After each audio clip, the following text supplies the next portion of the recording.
Goodbye. Hello, Heisman. 20, 25, 30, 35, 40, 45, 50, 45. There goes Davis. Oh, my God. Davis is going to run it all the way back. Auburn's going to win the football game. They give it back now to the 30. They're down to the 20. All the band is out on the field. He's going to go into the end zone. Four-man Alabama rush. Got him. Oh, no, they didn't. Oh, my gracious. Yep. How about that?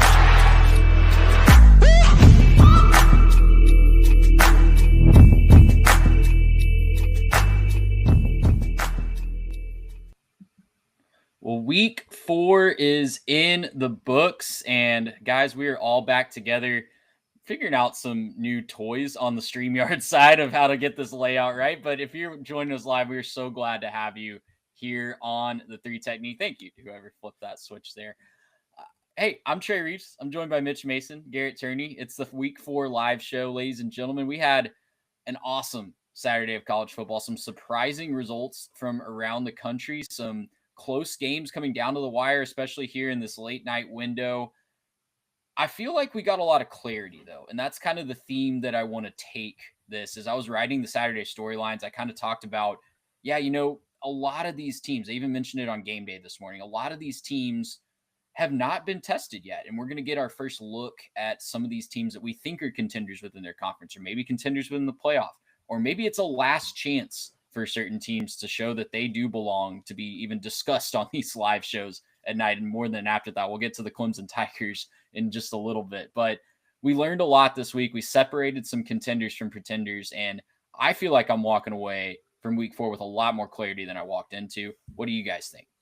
Yeah, I think the title of the episode is going to be Contenders Have Emerged for all those reasons. I also think in some cases, Illinois, we got a false positive when they beat Duke. We've got to kind of rearrange the models and figure out how we can sniff those out ahead of time, or at least how I can sniff them out. Trey, you were on the Hoosiers the whole way at home. Boy, what a shellacking, just an utter embarrassment from the Fighting Illini tonight. But yeah, I think it's very clear the best qualities of teams that we expect to be playoff contenders, those seem to shine today. And, for teams that maybe were on the fringe, or maybe we were hoping were dark horses, I think some of them got exposed today. So very, very clarifying, I think, is a great way to put it. Well, and the nice thing about it is we come into the season with ideas about who we think is good and who we think is not good. And we mostly have to do the transitive property based off of that, right? So we say, oh, this team beat this other team, and we think that's impressive. But then we have to ask, okay, well, was LSU beating Clemson actually a good win, right? And now what do we think about LSU? And there's tons of examples of that we now have clarity on. And as we're getting into the beginning of conference play and people are having to play people a lot more their speed, we're finally getting to see just who is real and who is getting destroyed by Indiana tonight. Yeah, absolutely. So, man, if you guys are new here and this is your first live show, first of all, welcome. Make sure that you smash that subscribe button so we can talk like the youths here. Make sure that you are subscribed, following along, like it, and click the bell so you get notified every time that we're going live, every time we post a new video. We're so glad that you're here. Make sure you're following along at 3Tech Pod on all of our socials as well. We do this every Saturday night during college football season. We're hanging out after the primetime games wrap up, just kind of digesting what we saw today and what it means for the future. We are, for a lot of these teams, guys, now a quarter of the way, 33% of the way through the season. There's a good chunk of teams that have played a third of their games. And so, like you guys are saying, we have a very good representation of what to expect going forward. And we do have to recalibrate some of those expectations. One thing that we don't have to recalibrate, though, is who we think is going to be at the top of the Big 12, because all three of us, I think, have been on this since the beginning of preview season. Let's start in Salt Lake City with Texas Tech 34, Utah 10. This was a close game for a good portion of it. There was so many storylines going throughout. Turnover fest in the first half. Will Hammond comes in relief of Baron Morton after Morton gets hurt. Balls out, just has a career day in Salt Lake City. Mitch, I was thinking back to the time that we called his game against, I think it was Duncanville, right? Again, our in boy. the playoffs. And it did not go well the last time that we saw Wilhammond live. And you could just tell that the talent was there, but he just didn't have a lot of help around him. But man, that talent was on full display in this second half. Wilhammond leads the charge as Tech pulls away late, 34-10. What a performance is what I took away. Like this is a Texas Tech team. When you think about Texas Tech football and everything that just comes to your brain with that, you think high scoring offense. You think trying to just boat race teams with an air raid offense, right? Trying to score as many points as possible. This was a Texas Tech defense that had their way with a Utah program that prides itself on physicality, basically from the jump. Like Texas Tech's defense was the story of this game for me, aside from Wilhammond coming in and balling out the way that he did. But as you guys saw this play out, what does this win mean for Texas Tech to you guys? And what did you guys see to get them there, to get to the top and where they are now pretty much in control of their own destiny? Yeah, I think, Trey, going back to our preview show, the questions that we raised about the Red Raiders were, could they win on the road? That had been a sore spot for Joey McGuire and in the past. And going on the road and playing physical in a way that allowed them to not only compete and stick around, but have a really good chance to win and showcase this team's new identity. And the defense answered the bell from the word go. 4 turnovers forced throughout the game. The defensive line was hell on wheels. The secondary clamped down on what little passing game Utah had. The Utes were one of the worst teams as far as average yards per completion in the country coming in.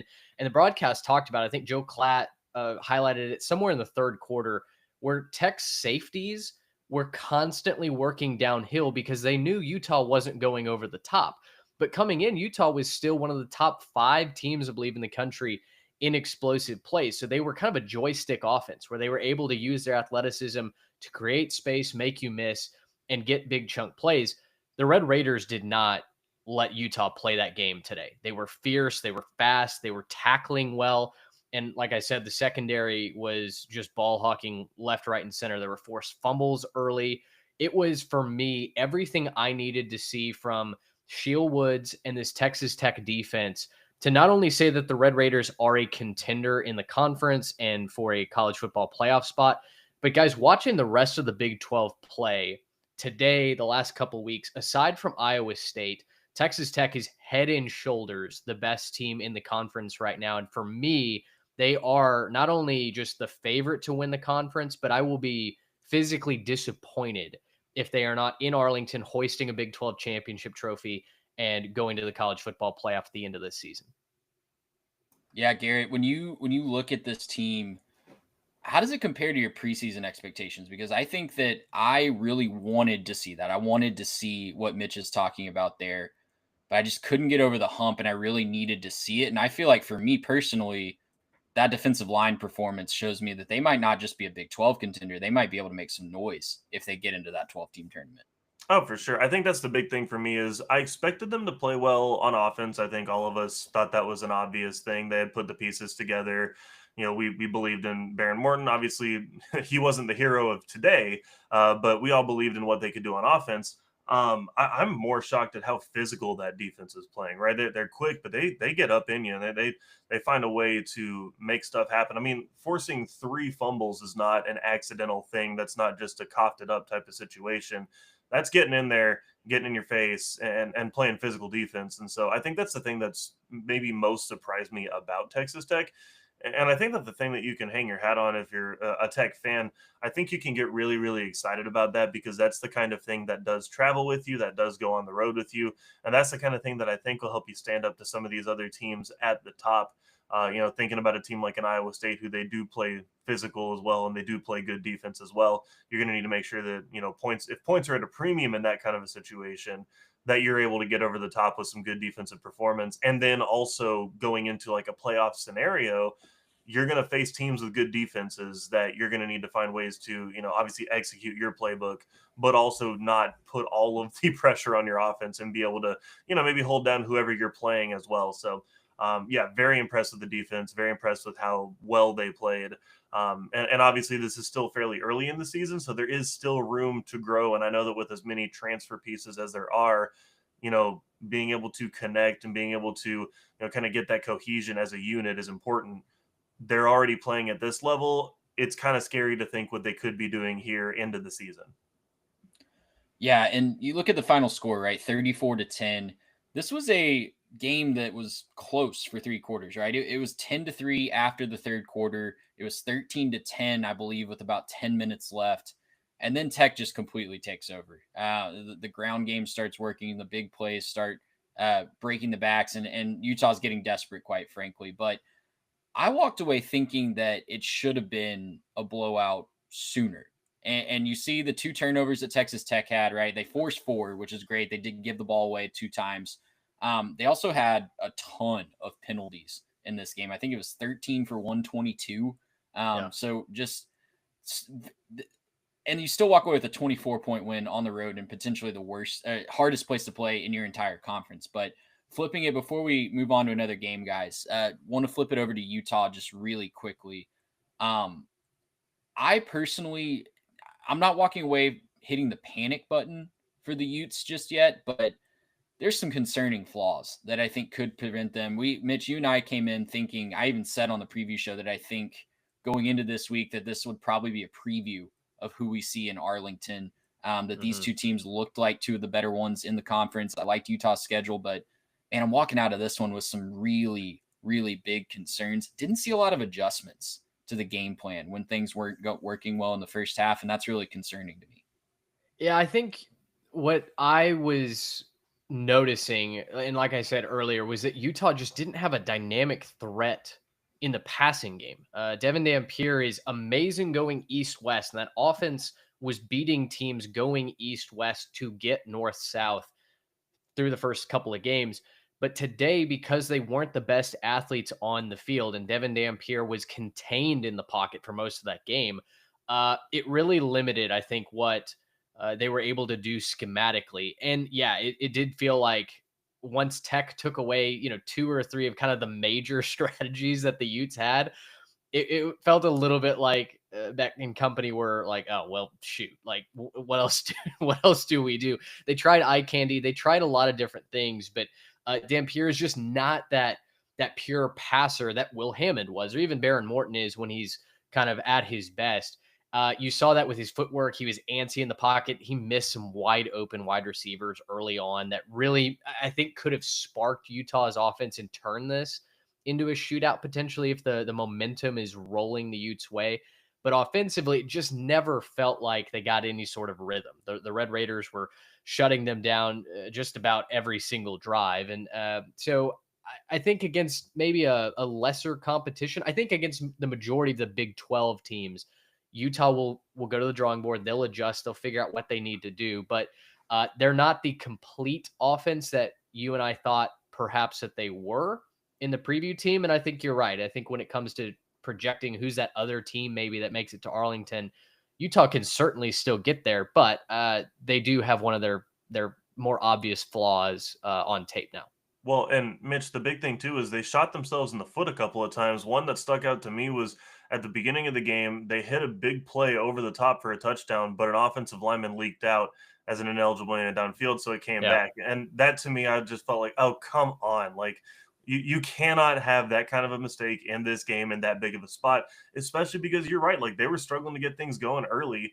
And it just felt like that was like a moment when the wind came out of the sails, and it was just like, okay, well, here we were going and the crowd popped and we were having the moment. And now it's back to like 3rd and long or whatever the situation was. So yeah, just a disappointing thing. If they can stop, shooting themselves in the foot, if they could, maybe just execute a little better on the offensive side of the football, I think this is still a really good team that can go pretty far. And I think this is one that they'd like to have another crack at, maybe go back to the drawing board and figure out a couple things that could be different about how to attack them. But yeah, definitely one that they're going to have to play a lot better through the course of the year if they want that shot at a rematch. I've got one question before we move on for you guys. Is Tech better with Sir William Hammond of Hutto at quarterback? Listen, Baron Morton is good at what he does most of the time. He's extremely injury prone. We saw that. I mean, we've seen that just about every time he suits up. There's some sort of injury concern. Today, he literally like dove headfirst into the knee of a defender to knock himself out of the game. I don't know if it's a concussion, a collarbone, what. It didn't look great.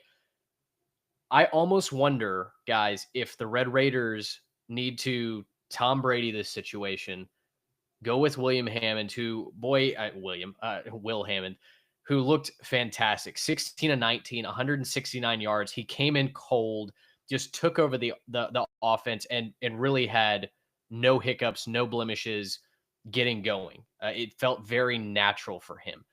I think this offense, certainly the downfield element, seems way more dangerous with the Hutto Hippo throwing the ball than Baron Morton. And all due respect to Baron, but this Red Raider team, if they're going to hit their ceiling, I think they need the consistency that Hammond can bring. And you saw why this Texas Tech staff is so high on the kid this afternoon. He also brought a really nice dynamic with his legs too, and that really helped break the game open in that fourth quarter. So, yeah, I don't know. It's always so hard when the backup comes in and balls out because you know that nobody on Utah's staff was spending time preparing for Will Hammond this week. And when he comes in, it kind of reminded me, honestly, it wasn't as drastic with the legs, but it kind of reminded me of when Marcel Reed came in last year against LSU. And it was just so obvious that LSU's defensive staff was like, well, we did not prepare for this. And now there's a running quarterback and we have no idea what to do and didn't coach our guys. So, it'll be interesting because depending on Morton's injury, you might get a chance to play Hammond against a lesser quality opponent. I think they have some not as easy as their non-conference schedule, but some lower. I don't remember their schedule off the top of my head. Is another bank? No, it's Houston next, right? Yeah, let me stop you. Yeah, let me stop you before you go on that. I think is it next week at Houston? I think they have a bye. It's a bye week and then at Houston. Yeah, at Houston, home against Kansas, which that could be a shootout. At Arizona State, then the end of their schedule looks easier and easier as we get into the season. Oklahoma State, Kansas State, BYU, UCF, West Virginia. So you could throw out what I was about to say then. I was like, hold on.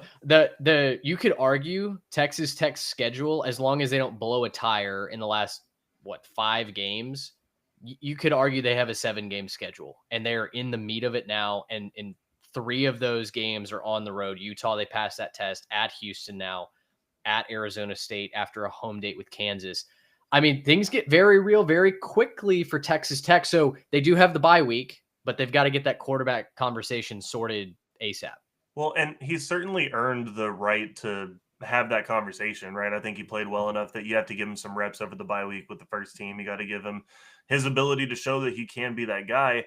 And the hard thing is going to be, if you're, head coach, you're coming out there, next couple of weeks and you're saying, hey, maybe we come out a little bit sluggish. Maybe we come out not quite on our A game.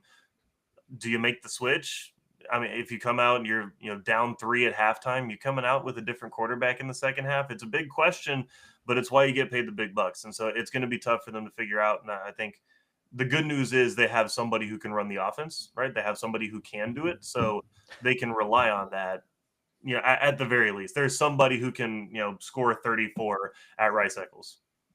Yeah, I think that's my big takeaway is if you have to play that. I think it's still probably Baron Morton's job. But if you have to play that card, you feel pretty good about the card that you have up your sleeve. Last thing I'll say on this one, guys, Tech, great job overcoming the altitude, figuring it out. And if you don't know why I'm making that joke, just go read the comments from our preview section where I was reminded gracefully several times that Lubbock is not that much of a difference. But you weren't the only one, altitude. To be fair. I was not. No, it was all over the preview shows this week. And hand up, do not just rely. Yeah, do your own research, guys, and remember the Llano Estacado because it'll sneak up on you and get you way up in the air before you even realize it. Let's go to somewhere that does not have a high elevation. I don't think. Maybe somebody can correct me if I'm wrong. But let's go to Norman, Oklahoma, noted flat place. So I'm feeling pretty good about the low elevation there. This was an interesting game, guys. Defensive slugfest for a good portion of it. Jackson Arnold, of course, coming back to Norman 364 days after he was benched against Tennessee. What a crazy nugget in the SEC schedule that this ended up being. It was a 24-17 final. Crazy backdoor cover. If you're an Oklahoma bettor, congratulations. I hope that you treated your significant other to a nice meal on that ticket because you did not deserve it. But It was beautiful. A 24-17 final on the back of a just dominant defensive performance, specifically from the front seven of Oklahoma. 10 sacks, set a school record, 10 tackles for loss. Guys, it felt like every time Jackson Arnold and Auburn were building some momentum, every time they crossed the 50, felt like just Oklahoma was ready. Like, okay, yeah, you got to cross the 50. Great. We're going to knock you right back across the other side with a big sack and just take you immediately out of scoring range. And it was just a frustrating day for the Auburn offense. They had to feel so close so often because they had a couple big plays with Cam Coleman, had a couple moments where you thought they were starting to find a break in that Oklahoma defense, and then the Oklahoma defense just steps up and makes a huge play in the backfield. Yeah, I think Oklahoma physically dominated this game. I mean, I was so impressed with what their front seven got done. I was beyond depressed with what I saw from Auburn's offensive line. I made a comment in one of our group chats that Auburn fans were ready to put up their firstborn child as collateral, betting that this offensive line was going to be better. I certainly expected it to be better. And then they just looked awful. But you know what Oklahoma did so well was they preyed on the deficiencies of Jackson Arnold, specifically the fact that he just doesn't process the game quickly enough. You look at the box score and you go, okay, Arnold played okay. 21 of 32, I believe, 220 yards passing. Buddy, you didn't watch the game if you thought that was a passing grade at quarterback, because Arnold, yes, was under siege and his offensive line did him no favors. He also holds onto the ball like a toddler that does not want to give up its favorite toy. It takes way too long for him to make a decision, whether he's throwing, running, etc. And as an Auburn fan, I have to imagine that's just the most frustrating thing in the world, because how did you beat Baylor? Him using his legs. Arnold is one of the best dual threat quarterbacks in the country if he's throwing the ball well, because his legs are always going to be an A+.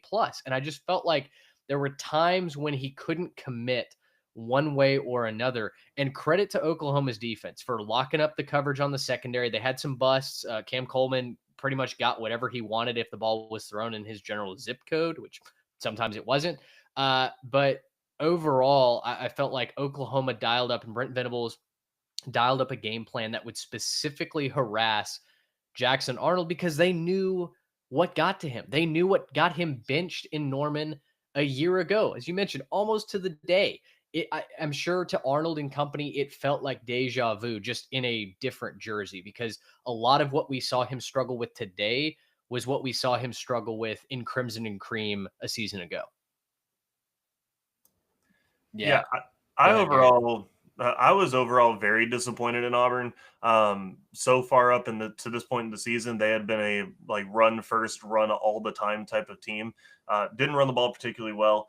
Finished with I'm trying to count up the actual yards and not take the sack yards into account here, but 67 rushing. Yeah, 67 total, but there was some negatives in there from sacks.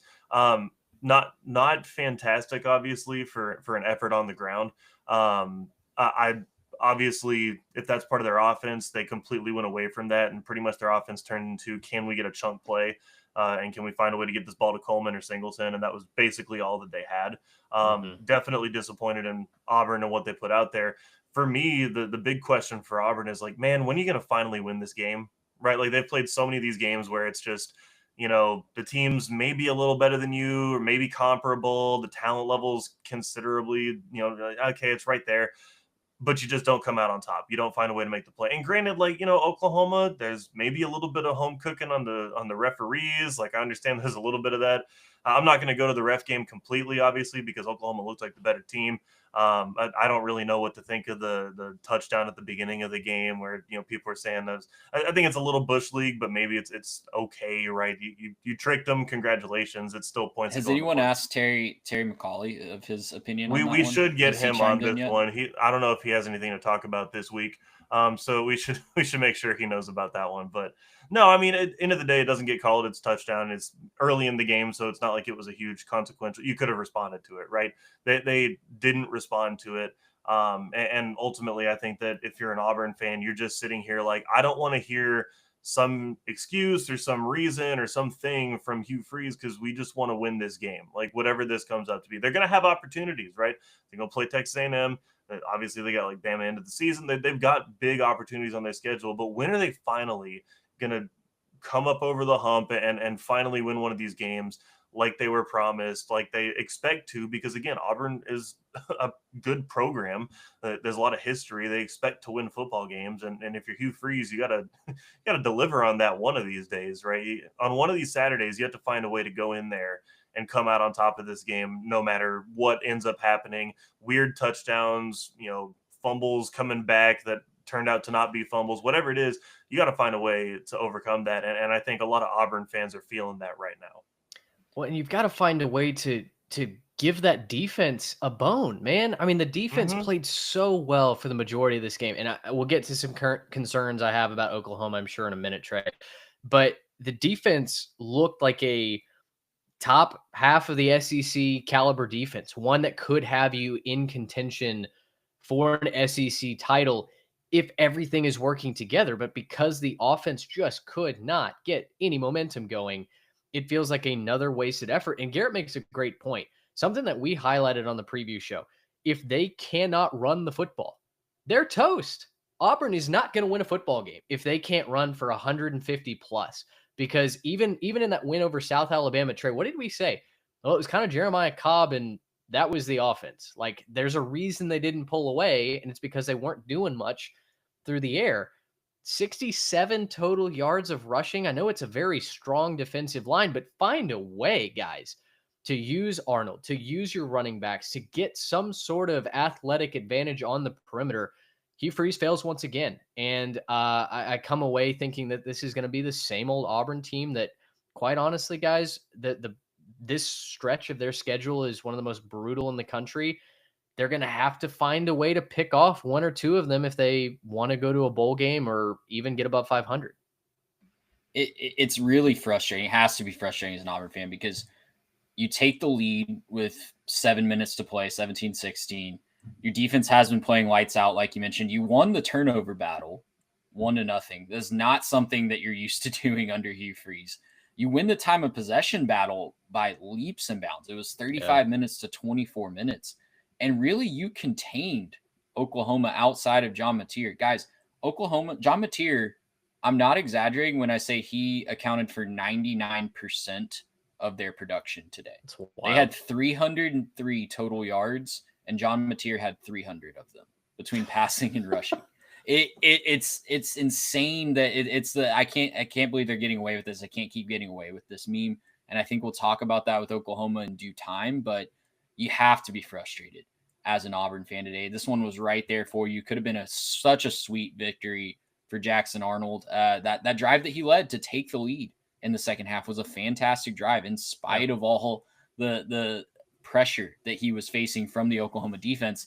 Flipping it over to Oklahoma, they clearly have not found a Robin to John Mateer's Batman yet. Isaiah Satania had a great game today, and I do like that every week it does seem like a different receiver is set up. So I'll start with the compliment sandwich here with that compliment for Oklahoma. But they have not found the true Robin to John Mateer's Batman just yet.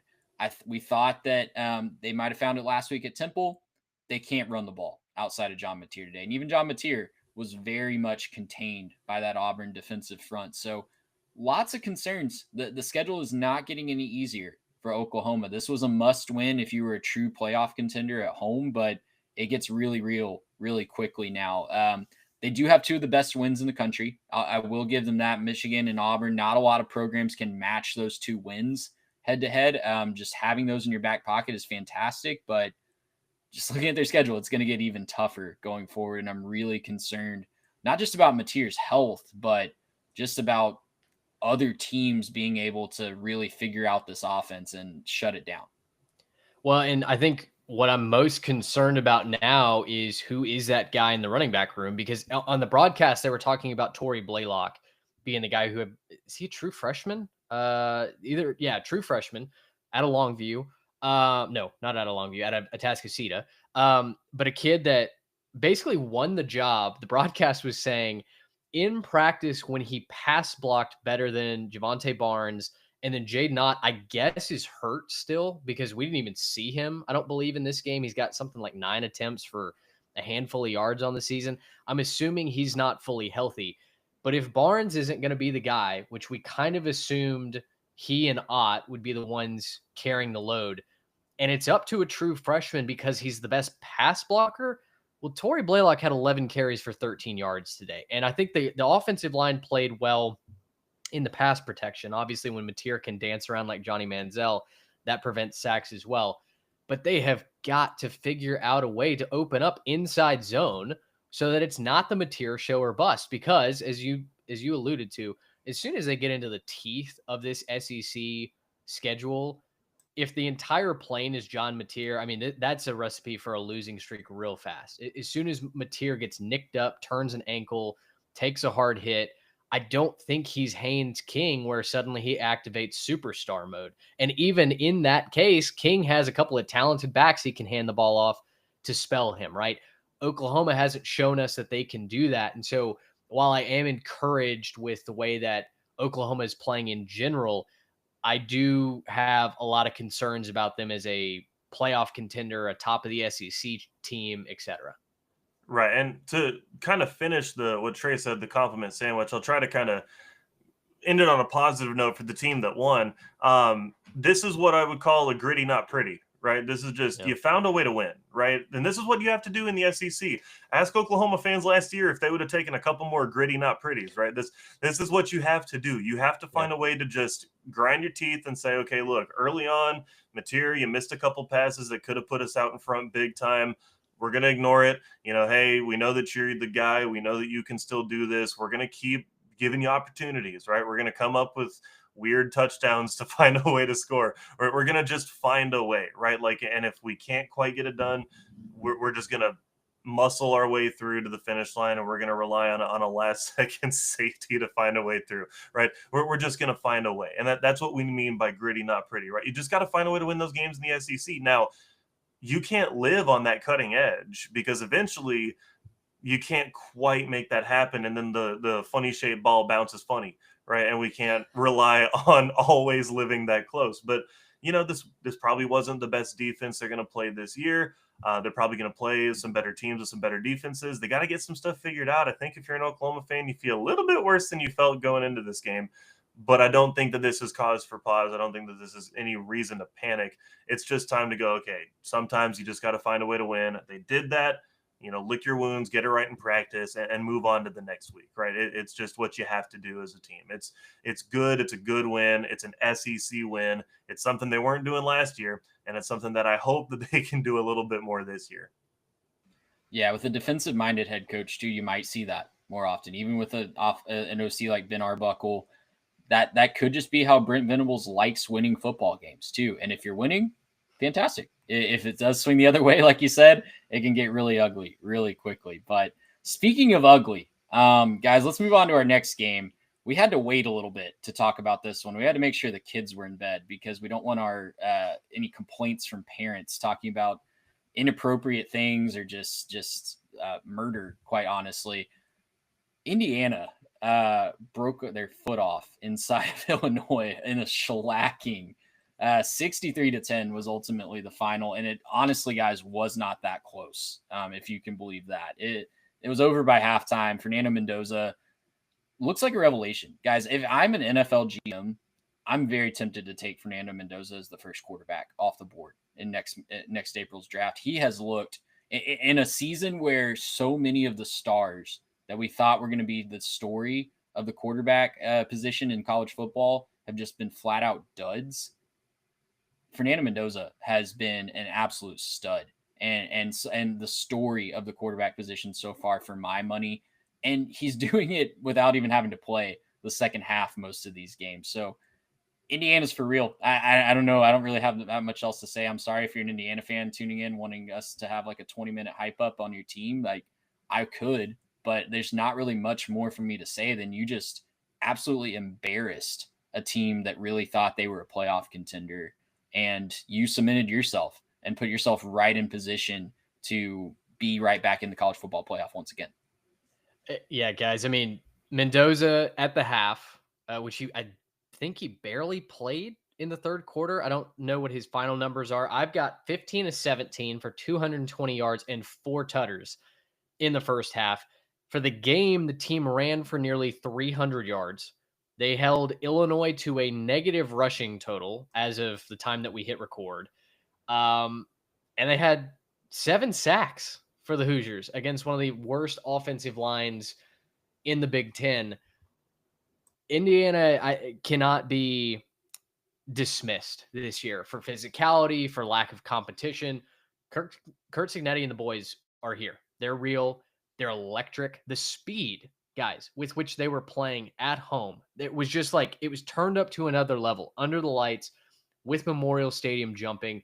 It was one of the most sensational things I think we've seen so far in this season. And the fact that Illinois, who I think is a good team, right? I think they're going to be an 8-4, 9-3 kind of team, a very solid Big Ten team. The fact that they had no answer for them defensively, I think is a warning to not only the rest of the conference, but the rest of the country, that the more time that you give Curt Cignetti to kind of season his team, to marinate on campus, the more dangerous Indiana is going to be. And the last thing that I said before we hit record, tonight was such a statement that Curt Cignetti is making sure he never loses a recruit to Illinois the rest of the time that he's in Bloomington. I mean, this was period, full stop, the most declarative statement that Curt Cignetti could have made. And hat tip to him. As someone who took Illinois plus the points, there was nothing more that I could do than sit back and clap at the masterclass that I was watching on TV. Let me throw in some stats real quick just to reemphasize that. First downs, 31-9. Total yards, 579 to 161. You mentioned the rushing yards. They ended up with 2, so they did get into positive territory, but 2 rushing yards for Illinois. Time of possession, 40 minutes essentially to 20. Third downs, Indiana was 8 of 11 on third down. Illinois was 1 of 10. It's just like any way you slice it. The graph that Parker Stats of War puts out on Monday with the how bad do we actually get beat is he might have to have a new scale for this game. Yeah, I think if you keep talking too much about it, Trey, we might get pulled off of YouTube for kind of violations. So need to be careful about how much we're talking about this. But no, it was it was just an absolute beatdown. I have nothing really to say in terms of breaking this one down, except for the fact that there were moments there just sitting there watching this game that I was rubbing my eyes, making sure I wasn't watching like Prime Bama on like a rerun. Because if you didn't know any better, this team looked like that. They were extremely good. Nobody wanted to tackle any of their running backs. I mean, not a single one. They had 2 guys average 8.9 per carry. Like, that's remarkable. Hat tip to Indiana. They played a fantastic game. I don't know what you do if you're Illinois on this one. I don't think is this one where you just flush the tape and you just say, like, we're not even going to look at that. We're just going to move to next week. There's nothing we can take from this. I don't know how you take anything from this outside of like, yep, and he didn't tackle. Yep, he didn't tackle either. Like, it's going to be one of those like Twitter videos, right, where it's the coach just out there like, oh yeah, not really an athlete. Yeah, he's out there. He was thinking about his mama, like stuff like that. Just it's going to be terrible. I don't want to be an Illinois player in that film room if they choose to even analyze that film. I think part of it is, yes, Illinois is just on another level. I mean, they looked faster, stronger, better than Illinois every single snap. For Illinois, though, the offensive line is objectively an issue. They came in, I believe they were 16th out of 18 teams in the Big Ten as far as graded by PFF. So that was already an issue. Duke whooped them up front. And that was part of the reason why we believe that Duke was, a force to go into Tulane. That was why we believe that Illinois, maybe was going to be held back. But ultimately, you went with Indiana. I decided to back Illinois. The defense certainly has to look in the mirror and go, okay, we can't give up almost 9 yards per play going forward. And I don't know exactly what the X's and O's fix for that is going to be, but the inability for them to adjust, do anything to slow down that train. Fernando Mendoza threw He had 17 pass attempts? Yeah, Mendoza threw 6 passes in the second half, and then the backup quarterback came in and just handed it off. He didn't even attempt a pass. So Illinois has got to certainly look in the mirror and figure out how on earth do we prevent losing by 53 the next time we play a really good opponent, because they've got more really good opponents on their schedule. If y'all want a little bit of a giggle, if you're looking down the road a little bit for Indiana, next couple games, Iowa and Oregon on the road, you think either of those two teams are paying attention to this? You think either of them are a little bit shakier going to bed tonight, knowing that this team's coming to town? I sure would be if I was either of those teams. Yeah, absolutely. Well, let's stay in the Big Ten, guys. Our last deeper dive game before we kind of go conference by conference here to close things out. Michigan goes into Memorial Stadium in Lincoln and comes out with a 30-27 win. This was a really entertaining football game. I'm going to just click every single graphic I got here, but I'm finally going to get to the Michigan Nebraska one. Fantastic football game, y'all. A great battle of young quarterbacks. Both of them made some mistakes. Bryce Underwood, I thought, did what he was asked to do, and did a really good job of just managing that team. Justice Haynes had another nice game. You can basically set your watch by him having a long touchdown run at this point in the season. And the Michigan defense, just similar to Oklahoma, man, just balling out and making life miserable for Dylan Raiola all day. 7 sacks, held Nebraska to 43 rush yards. It really had to be all of Dylan Raiola, and he had some big moments. A lot of those pass yards that you see on the screen, 308 total. A lot of those were at the very end when he was trying to kind of lead a furious comeback, but I struggle with if this loss was necessarily on him. He did have the interception, but he was under duress the entire time, and he really wasn't getting any help from that run game or the offensive line, quite frankly. But did have the Hail Mary at the end of the first half. That was incredible, and really kind of brought Nebraska back into it. Felt like Michigan might have run away with it, honestly, if it wasn't for that pass at the very end of the first half. But so credit to Nebraska for that. But Michigan looks like another team in the Big Ten that could be a wagon. It's a really, really impressive road win in an emotional environment. I said it on the preview show. I thought this was a spot where Nebraska was finally going to put it all together. Big crowd behind them. Bryce Underwood gets his first win on the road and looks like, again, the real deal as he keeps getting better and better every week. Yeah, it's interesting because, like, looking at the box score, just 22 pass attempts for Underwood. He goes 12 of 22 for 105 yards, doesn't throw a touchdown or a pick.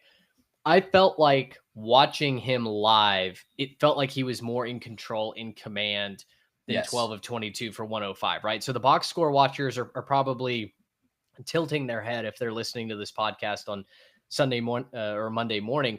But the running game is what sets Michigan's offense apart. And I would like to see them kind of encourage that by opening up the offense a little bit more, throwing the ball down the field just a little bit more. But Justice Haynes, you're right, 17 carries, $149, another 75-yard touchdown scamper. Jordan Marshall looked good in just 6 carries. He ran for over 13 yards a pop. And then Bryce Underwood had the big touchdown on the QB draw where the broadcast highlighted it immediately. Nebraska tipped their hand that they were in cover 2 man. The safeties parted like the Red Sea. Sorry for the mic pop there.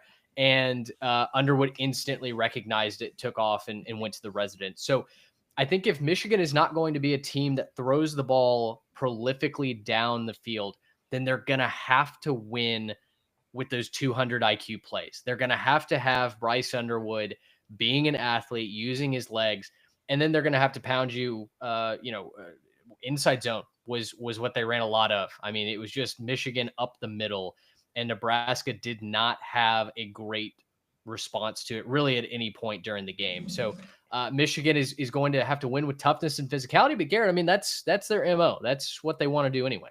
Well, and it just goes to show that, and this is going to go to kind of a bigger point that I want to make, that Michigan, I think, should feel fantastic about where they are as a program right now. Last year, obviously, was bad, but, and I've said it about 1,000 times at this point, they had possibly the worst quarterback play you could have imagined last year. You don't even need electric numbers. I mean, we saw what, Bryce was able to do today. You don't need electric numbers. You just have to have a slight semblance of respect for what the quarterback can do in order to open up this offense and run all over people. It's all that it takes, right? And we've seen running backs churn through there and look fantastic, one after the next for Michigan. And I think it's right back to where it is. I don't think that last year is anything indicative of where the program is. I think this proves it. And I think Michigan should feel really good about their chances to compete in the conference this year and maybe snag one of those spots in the playoff. If you're going to go kind of likewise with Nebraska, this isn't the death of your program by any means, but man, you whiffed on a chance to make a statement, right? And to prove that you were moving in the right direction. Like, this was a moment where you had a big opponent at home and you had your team where you thought you needed them, and it was close. It was pretty close. You almost had it, but you didn't quite get over the hump. And it's not the same level of stress as I think Auburn fans are feeling after not pulling that one off in Oklahoma. But it is still a moment that you would have liked to have had in your third year under Rule and saying, okay, like, this is supposed to be when we start competing at that high level, and we just didn't pull it off, right? It's not the worst thing in the world. There's going to be moments that you can go in there and make statements on your schedule, but this was just a missed opportunity, right? This was a moment where they really could have grabbed the narrative and shown that Nebraska is still a great program and that we're right back in this thing, and here we go.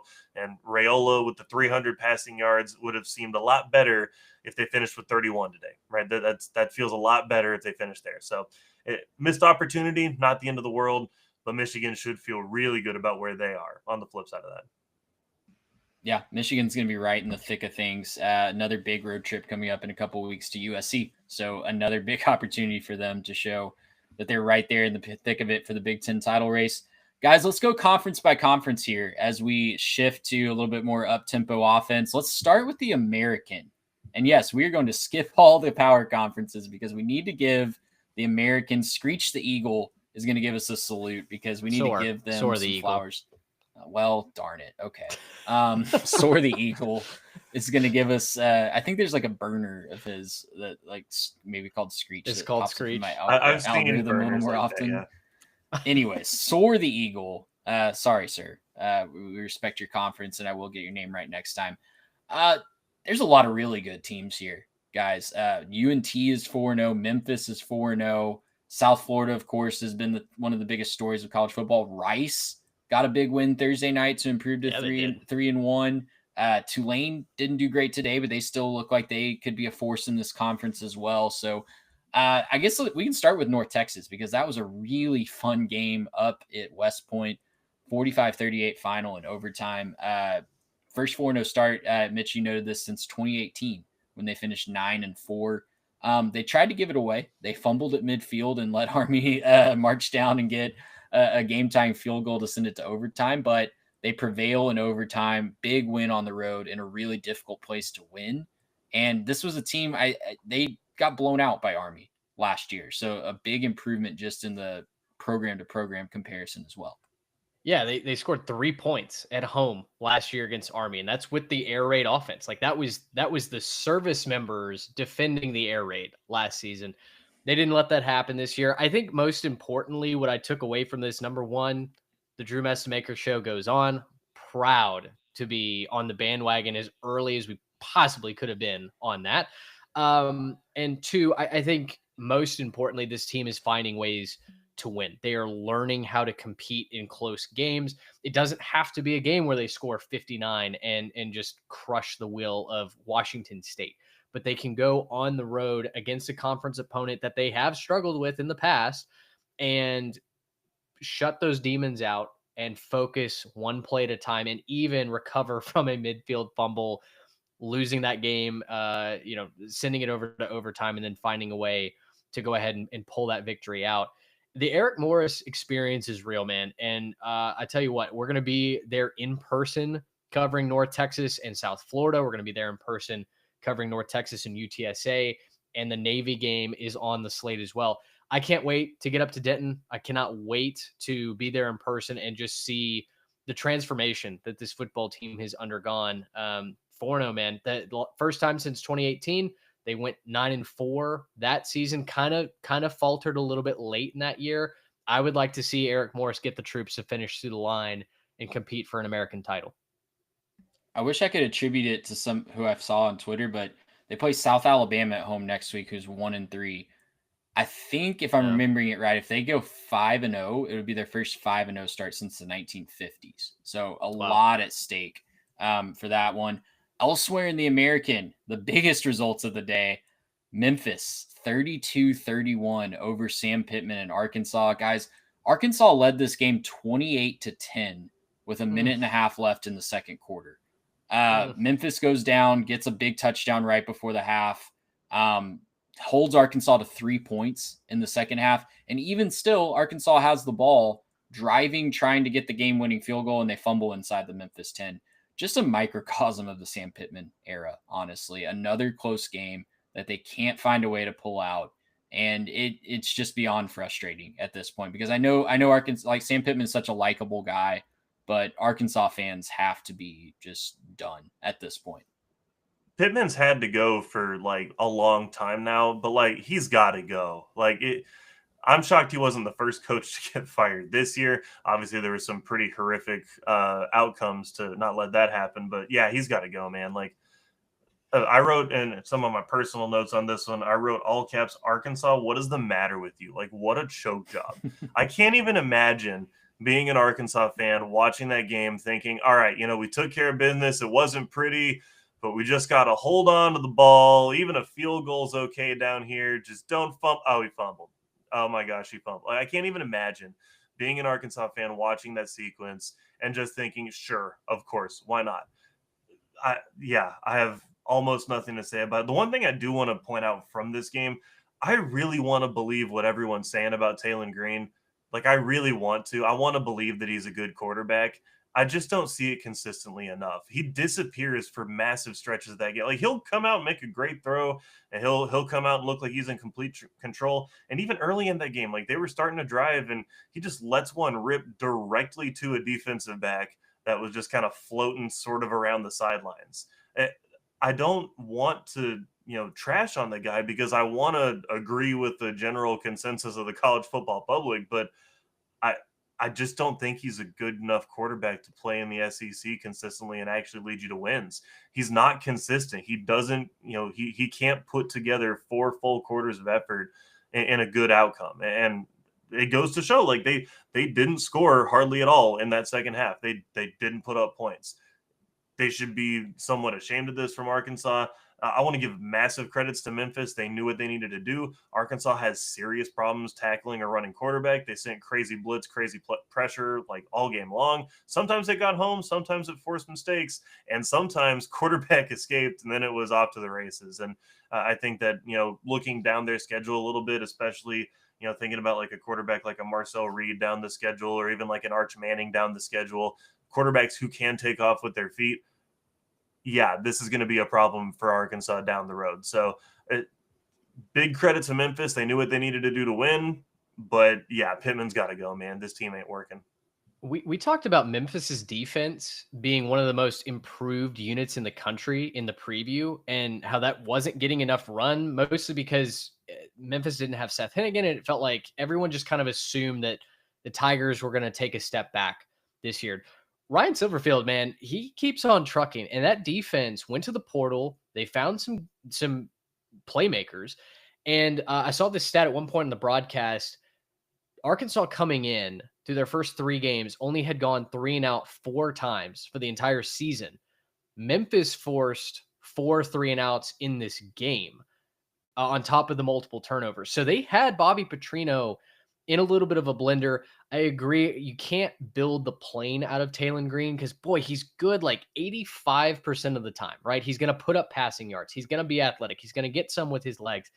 And then he just has like a head-scratching interception. He'll fumble the ball, and you're like, where did that come from? The last thing I have on this, Trey, you mentioned the efficiency in the first half, 28 points in the first half. They looked good, right? They did have a 3 and out to end that first half, but it's okay. We'll go to the half. We'll clean it up. We'll come out. We'll rip and roar. Yeah, their drive chart in the second half was really short because Memphis just sat on the football. They go 3 and out to punt, 8-play field goal drive, 7-play interception drive, which was a killer to start the fourth quarter, 10 plays, and they have to punt. And then the 9-play drive that should have been the game winner, they fumble it inside the 10-yard line. I don't think it's all on Sam Pittman, because he's not the one throwing the interceptions and forcing the fumbles, but the apple doesn't seem to fall far from the tree, if I can use that analogy, because my goodness, no Arkansas team other than his first year has found a way to win in close games. And this just feels like another notch in the belt of close, but not good enough. And, Arkansas, I think, needs to be a program that's a lot more competitive than this. I know Memphis is a good G5 team and they're 4-0. You can't be losing to them if you're an SEC team. I'm sorry. You can't. If you're the flagship university of the state of Arkansas, you need to be winning this game by 14 plus. And they didn't get it done. SEC teams do stop going to the Liberty Bowl and playing Memphis, because I think this is 3 in a row that Memphis is knocked off at home. They've knocked off both Mississippi schools recently as well, too. So just word of caution to athletic directors around the Southeastern Conference. One more shout out in the American. We'll also shout out another coach that it's probably about time. Friday night, Tulsa 19, Oklahoma State 12 in the Turnpike Showdown. Is that what it's called, Mitch? Turnpike Classic. Turnpike Classic. Okay. Yeah. Mike Gundy. Woof. It's about time. It's about time. Yeah, we can keep this one short. Thank you for the memories, Mike. Some sound bites, some really fun years, and some crazy chaotic seasons. And I will fondly remember watching Big 12 teams go to Stillwater to die. But yeah, when you're losing to Tulsa, and I love what Trey Lamb is doing. I am high on Tulsa. Rain Cane, baby. I've been very outspoken since our preview season. But Oklahoma State, they transfer portaled a bunch of FCS guys, and they're playing like an FCS team right now. There's no rhythm on offense. The defense can't tackle. It doesn't look like anybody cares at this point. The Boo Birds were out at half. It's time to move on for sure. Yeah, and to not completely go away from it, because again, Gundy, that's it. It's it for him. He hasn't adjusted to the modern way that you're supposed to coach football. He doesn't seem to know that we are living in the big 2025. But that's just where we are right now. I do want to shout out, though, Tulsa winning for the first time against Oklahoma State since 98, and the first in Stillwater since 1951. Guys, they were called Oklahoma A&M back there. Okay, that's a long time ago since they've won in Stillwater. So big win for them. But yeah, Mike, against all things that I actually expect from you, Mike Gundy, please try to have some grace on your way out the door. Yeah, I think it's not going to really be his decision at some point very soon. Nah, but we'll have a viral moment for sure. He'll say something loyal crazy. Listener Joe from Longview asked me when I thought Oklahoma State would make that move, and if it's not tomorrow, I think it'll be an announcement that he's quote unquote resigned at the end of the season. If it's not tomorrow or Monday, so I think his buyout is $15 million if he doesn't make it to the end of the season. So financially, there's certainly a reason to let him make it to the end of the year. But I mean, I don't know if Oklahoma State wins a conference game. Yeah, it's you tweeted it when they were talking about the 2-7 versus 2-7 OSU K-State, and you're just like, brother, I need to find a second win. I don't know where it is. Guys, let's move on as we continue to go conference by conference here. Let's start in the ACC with the power conferences, because boy, did we have a massive result in the early window. Syracuse goes into Clemson and just shellacks them. It was not a close game in the first half. 34-21 is the final. That was with Syracuse basically sitting on the ball after halftime out of a rain delay, and Clemson is now 1-3. 4 games into the season, and I have no words for what that means and what that looks like, because it's just so far off the realm of possibility for what I was expecting. Well, I mean, Cade Klubnik had a good game for Clemson, threw for over 300 yards, and yet this offense still looks broken, guys. I mean, there's no rhythm, there's no flow, there's not a difference maker out wide, which I cannot understand how that's possible. But Garrett Riley needs to be gone tomorrow. I think his tenure at Clemson has done nothing but hold this team back. It's just, I don't know what happened once he left TCU, but he goes from an electric offense to at times a Clemson offense that looks like it's rudderless. The defense did not look good. Syracuse ran for over 150 yards on the ground. Guys, they let Jonte Cook, remember him, go for over 100 yards. Justin Ross Simmons was mossing DBs left and right. I was really impressed with Syracuse. It sucks that they lose Steve Angeli probably for the year, non-contact injury. probably a torn ACL or an Achilles or something. But even Ricky Collins, the LSU transfer, came in and was dotting up the Clemson defense. So, I think we all just hold our breath and see what happens in the next press conference for Dabo. Maybe he won't just assume that he's going to keep on winning this time, because boy, the college football gods gave him a dose of humble pie this week against the Orange. Well, and doesn't the offense just look like it's a labor to try to make anything happen? Like, the Oh, yeah. numbers were okay today. And, like, I actually think that the running game is fine. Like, Randall's actually impressed me more than I thought he was going to at this point in the season. But it just looks like to make anything happen, to complete a pass, to scramble a little bit, to block, just those simple things that you have to do on offense to run your offense and move down the field. It just seems like it's a labor just to make Very any of those labored. things happen. It's not easy for them. And with the talent they have, that shouldn't be the case. And it's been that way for 2 or 3 years now, Mhm. dating back to late stage DJU. So, yeah, it's a rough scene over in Clemson, and it's going to be really interesting to see how they now respond and play into the ACC title race, because they're all but out with 2 conference losses. But can they play up to their potential and now play spoiler? Because that's about all that Clemson's going to be at this point in the season, which is just crazy. A third of the way into the season. Elsewhere in the ACC, we had a big one with a big shootout with Duke knocking off NC State. I'm bummed that Duke finally figured out things against my NC State Wolfpack, but Yeah. Mitch, you were texting me that this is just a quintessential NC State spot here to find a way to lose a winnable game there. And when you could have made a statement, Miami puts another nail in the Billy Napier coffin, 26-7. Very close game. It was 13-0 at halftime. Miami kind of slowly pulls away. Carson Beck tried his best to bring Florida back into it, but Miami kind of slowly pulls away.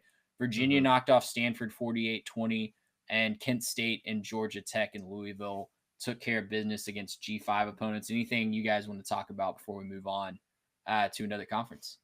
Yeah, I think with Miami, Carson Becked a little bit, and I know that the Carson Beck believers have been celebrating to this point in the season. I think his numbers against Notre Dame have looked maybe a little bit more mortal, given the struggles that the Irish secondary have had. I mean, Irish defense didn't even look good against Purdue today, so I think there's a question mark there in South Bend. But Beck, for whatever reason, seems to look like a deer in headlights at times against SEC pass rushes and SEC secondaries. And it's like he doesn't believe his read. The one interception that he threw, he had a post route wide open. He just didn't step into the throw, kind of floated the ball out there. And Cormani McClain, ironically enough, stepped in front of it and picked that off.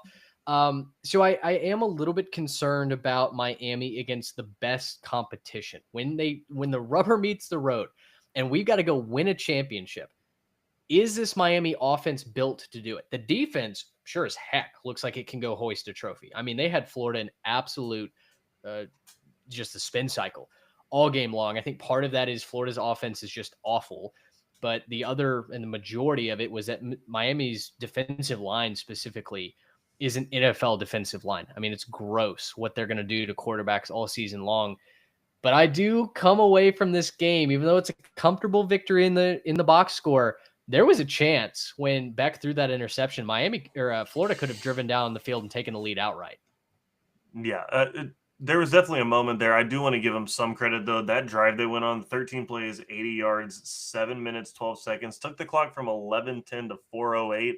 That's the way that you win games, right? As you say, no, we're not going to mess around. Let's just find our way down the field, take our time. We know we're better. We don't have to be in a rush. We don't have to hit the shot plays. Let's just end this football game. It was over by the time they made their way down into the end zone. So I think it's a big win. Again, I think you get, I've said this multiple times, I think you get one, right? I think you get one where you don't play your entire best and we can still say that you're a great team. For Miami, this kind of feels like that one where they're like, yeah, you didn't look your best. Yeah, it was a little bit disappointing. Maybe you play some of the rivalry into it, right? And you say it's a weird game.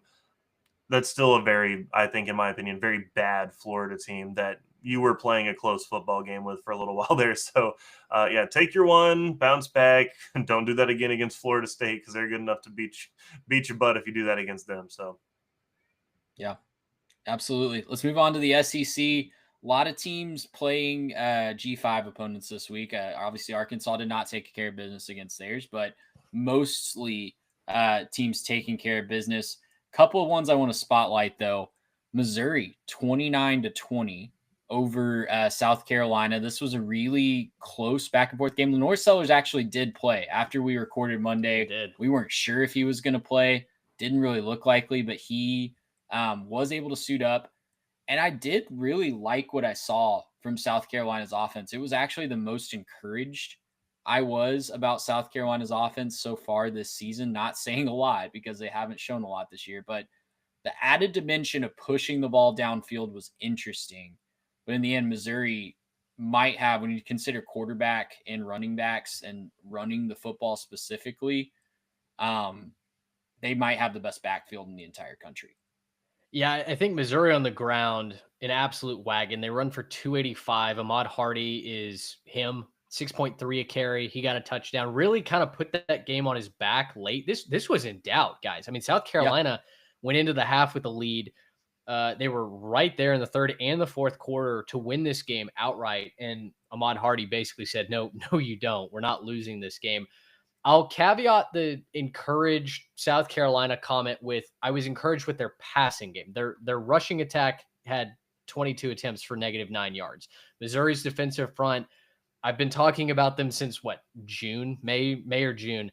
They're gross. They're coming after you. The speed, the physicality with which they play, folks may continue to sleep on them until their team plays them. And then when you lose, maybe you'll finally understand what I'm talking about, because I just don't see the national headlines for this Missouri defense, the pass rush or the run defense. I think they're for real. Lenore Sellers did look good throwing the ball down the field. That seemed like the one area you could score on Missouri. Was the secondary at times just got lost. If they were in man coverage, there were moments where the safeties looked like they had no idea what their assignment was. And Sellers was dropping the ball in buckets. So kudos to him. Maybe that's the spark that South Carolina needs, another 2-2, but they get back home. They start winning games again. Maybe that's what this team needs to believe. For Missouri, you get your first scare. Garrett, it's your gritty, not pretty, but ultimately you're 4-0 and you keep on with your first SEC win of the year. Yeah, and that really is what this was for them. Although I will say this is one that leaves me in more of a, I'm curious about both of these teams as opposed to clarified, like we've said with a lot of the teams so far, because I don't know if this was more South Carolina figured it out, therefore it's competitive again, or if this was more like, hey, Missouri, why didn't you put these guys away who have looked like kind of booty butt all year so far, and like they didn't even run very well? How did you not win this game by like 20 minimum, right? I don't know if that's where we are with these teams. Again, like we said, gritty, not pretty. I'm fine with it. So go take your game, take your win. That's what you got to do in the SEC. But I want to see more out of Missouri scoring some points against what I don't think is a very good team in South Carolina. I want to see some more points against some of these not so good teams going forward. If you're Missouri, still a great team, still a great defense. Just got to see a little bit more before I'm right there with everybody. I think Missouri's good. Maybe still just to take back in that overall SEC picture, though. Well, everyone else in the SEC did score a bunch of points on some bad teams. Mississippi State took care of Northern Illinois. Ole Miss, really impressive. Again with the backup quarterback, but no problems with Tulane. Jake Retzlaff did not complete a pass in the first half of that one. And Ole Miss, I think it was 38-3 at halftime. So just kind of in cruise control in the second half there. Texas looked a lot better, but they might have been playing the worst team in the entire FCS in Sam Houston. And LSU finally got out of first gear on offense as well. So that was good to see as a lot of teams get ready for SEC play coming up next week if they haven't started already. Let's go to the Big Ten, unless you guys have some thoughts on those cupcakes. But let's go to the Big Ten here. Arch Manning is back, guys. Heisman campaign restarted. Hook 'em, baby. Let's go. We're right back. We don't have to talk about the step over of the Sam Houston defender. That was so bad. Down. Look, I'm glad to see that, for them and for LSU, like they found a pulse on offense. So that's nice. I'd like to see it against a good team, but the last couple of weeks, they weren't even doing it against bad teams. So, maybe this is a spark and maybe it was just bad football teams that you were playing. I don't know. I guess we'll see. Yeah. Flexing over a future accountant is not the is not the feather in your cap that Not very Arch good. thought it was in that moment. Trey, just real quick, a Freudian slip. You said Sam Houston was the worst team in the FCS. They're certainly playing like it. So I was going they to are say an FBS team. They are an FBS team. For all of Twitter, that is just Arch is back. There he is. There's the guy we believed in. Like, all right, let's see how he does down in the swamp in a couple weeks. Yeah. Yeah, let's tap the brakes on that. Yeah, absolutely. And you might want to watch out because Sam Houston, what I do know about them, I do know that they're in the FBS, but it might not be an accountant. It might be a criminal justice major that you're dealing with. Very good criminal justice program. Love that.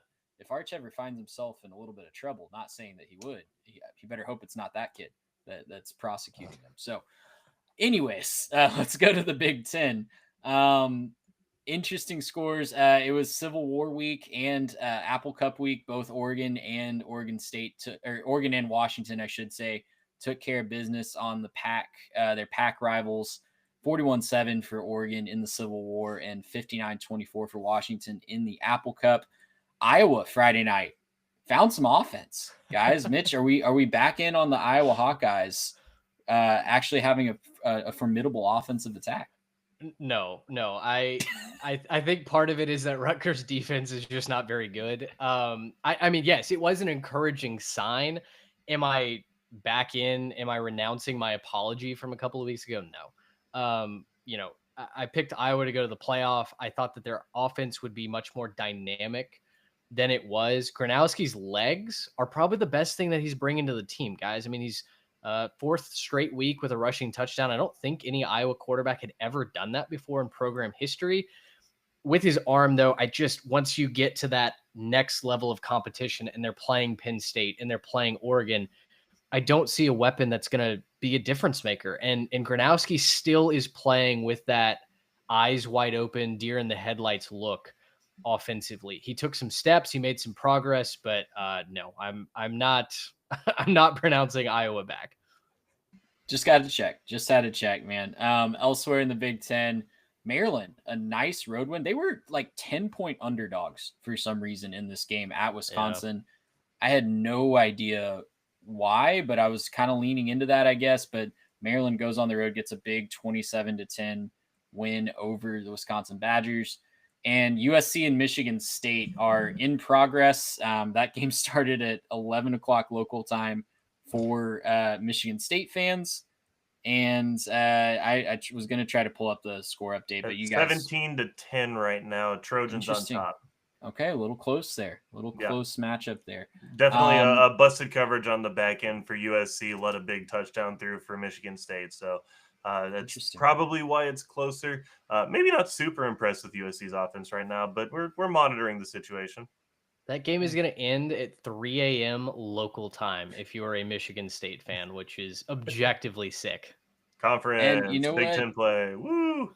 I think they were like 18-point underdogs in this one. So if they're staying up high that spread, late, if they're staying up that way, that's good news, I guess, because it means they're playing competitive and didn't have to go to bed at halftime. So good for them, I guess. And hopefully you're getting some more money and TV ratings for your trouble. Let's go to the Big 12 to close things out here. We already talked about Tech and Utah, of course, off the top. TCU wins the last battle of the Iron Skillet for the foreseeable future, 35-24. Really impressive performance all around for the Horned Frogs. It was another spot where Josh Hoover looked like one of the better quarterbacks in the conference. Eric McAllister, have a day, sir. 254 yards and 3 touchdowns. Just another receiver that SMU did not have an answer for, like we saw against Baylor a couple weeks ago. But kudos to TCU. Eternal scoreboard is really, really fun to have, and you get to have that for the foreseeable future against SMU. UCF. One note real fast on Hoover. 379 yards, 5 touchdowns for the TCU quarterback. 3 of those 5 touchdowns, guys, came on third down. So it's not just TCU moving the football, but they were opportunistic against SMU today. In a rivalry game, that tends to stick out more to me than a raw number, because when we previewed this game, I leaned on kind of the X factor nature of Kevin Jennings to be why I anticipated that SMU would hang around, cover that spread. And for a while, it looked like that was going to be the case. And then as soon as TCU figured out a way to contain him a little bit, the running game didn't do much for SMU. Suddenly it was those big chunk plays when SMU needed to get a stop that broke their back, while TCU was able to not only get stops, but force turnovers as well. I'm just really, really impressed with the Horned Frogs after this one. Yeah, well said. UCF 34-9 over North Carolina. Bill Belichick's experiment is crashing and burning before our eyes once again. Who saw that coming? There's a clip of him talking to Jordan on the sidelines during the game. That's so bad. That's a fireball offense to I me, but we don't have to go there. Questions about why he's doing this. Like, I'm still just confused. I asked these questions in the off season, and I was like, what is the motivation for a guy with like 6 or 7 Super Bowl rings to ever want to do this? It's not even like it's like Bama who called. It's North Carolina. No disrespect to North Carolina, but it's not even like it was one of the biggest programs in college football that did this. Like, why is he he's old, he's rich, he's accomplished so much. Just go be retired, man. What's the worst visual optic? Belichick talking to his 20-something-year-old girlfriend in the middle of the game, or Trent Dilfer being caught on his phone right before kickoff on the sideline in Neyland Stadium? Neither is good. I wouldn't want to be either of them in that situation. Both absolutely, absolutely terrible looks. Yeah, and Jordan is crying again. Absolutely, Jeremy. Good thing there.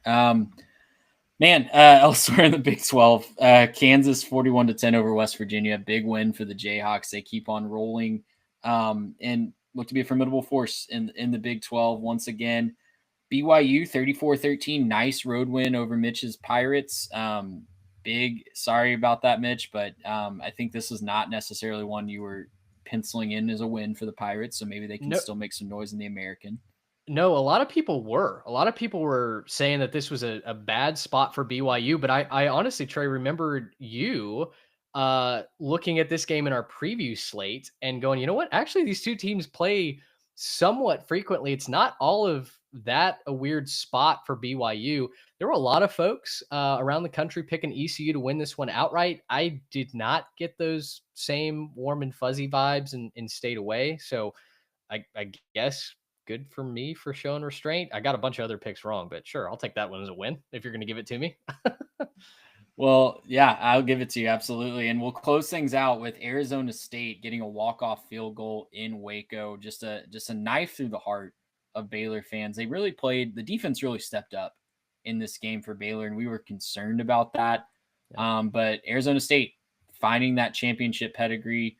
They've had some ups and downs so far this year, but this was a massive, massive win, especially for just the culture of that program to find a way to win against another championship contender in that conference.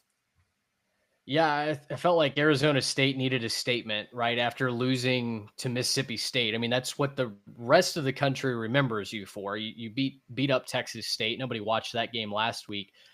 Leavitt did fine, right? I mean, he didn't win this game. He didn't lose this game, 22-32, 221 yards and a touchdown. The running game, though, did exactly what we kind of expected them to do, and they continued to put the Sun Devils in the right spots to ultimately go and salt this game away. 179 yards on 48 attempts, which kudos to Baylor for keeping that under 4 yards an attempt. But I think what, Trey, you and I were both coming back to as we previewed this, we kind of just expected that water on rock effect to take hold and Arizona State to wear down the Baylor defense. And, ultimately, I think that's what happened here. Yeah, that's, I think, exactly what happened. And Baylor, gosh, I hope this wasn't a last stand moment for them playing this game so close, but you got to start to wonder. We saw the cracks in it against SMU. I know that they pulled that win out, but this was something that it felt like a win that they really needed to have if they wanted to be serious contenders for the Big 12 this year, and weren't able to get it done at home, unfortunately. So that'll wrap it up for me, guys. Did you guys see anything else that you wanted to talk about to throw in here? I'll give you one last shot before we go. Really excited about Washington pulling away in the Apple Cup. That was concerning early when Wazoo was right there after getting the doors blown off against North Texas. That was not a situation where I wanted to see the throw the records, throw the trends out. This is a rivalry game happen. I'm very excited for Washington to get on the national stage. They've just kind of been quietly playing up in the Pacific Northwest, haven't ventured far from home. I don't know if they've left home, to be honest yet. I don't know if they've played a road game or not. Yeah, and I just feel like, sometimes these West Coast teams, if they're not playing in the primetime slot, they kind of get hidden away a little bit. I'm excited for the rest of the country to see what Jonah Coleman is doing. I'm excited to see what Damon Williams is doing on a play-by-play basis. I think when Washington gets into Big Ten play, a lot of people that have forgotten that the Huskies are a team and under the direction of a good coach with a lot of talent are going to open up their eyes. So I'm all in on the Huskies Purple Rain this year. My big takeaway from this week is just that because it was a little bit quieter and there weren't any massive upsets, look at next weekend, look at some of the games on the slates. Next weekend has to be chaos. The college football gods will not allow us to live with this much relative quiet in our lives. The next weekend is when things are about to pop. It's not quiet in Clemson, South Carolina. That's No, it is not. No, it is not. But man, if you have not looked at the schedule for next week yet, clear your calendars. I have a dear friend that informed me today that he is standing in a wedding next weekend, and good for him. I just gave him a big hug because it's very sad that he's going to have to miss next week's slate. It's incredible. We're going to be here breaking it all down. The preview show will drop Wednesday. Make sure that you're subscribed on the channel, following along on social media as well. Preview show will drop on Wednesday for a loaded week 5, and we'll be right back here next Saturday night, breaking it all down. Make sure that you tell your friends if you enjoy the show. And for Mitch Mason and Garrett Turney, I'm Trey Reeves. We will see you guys next time.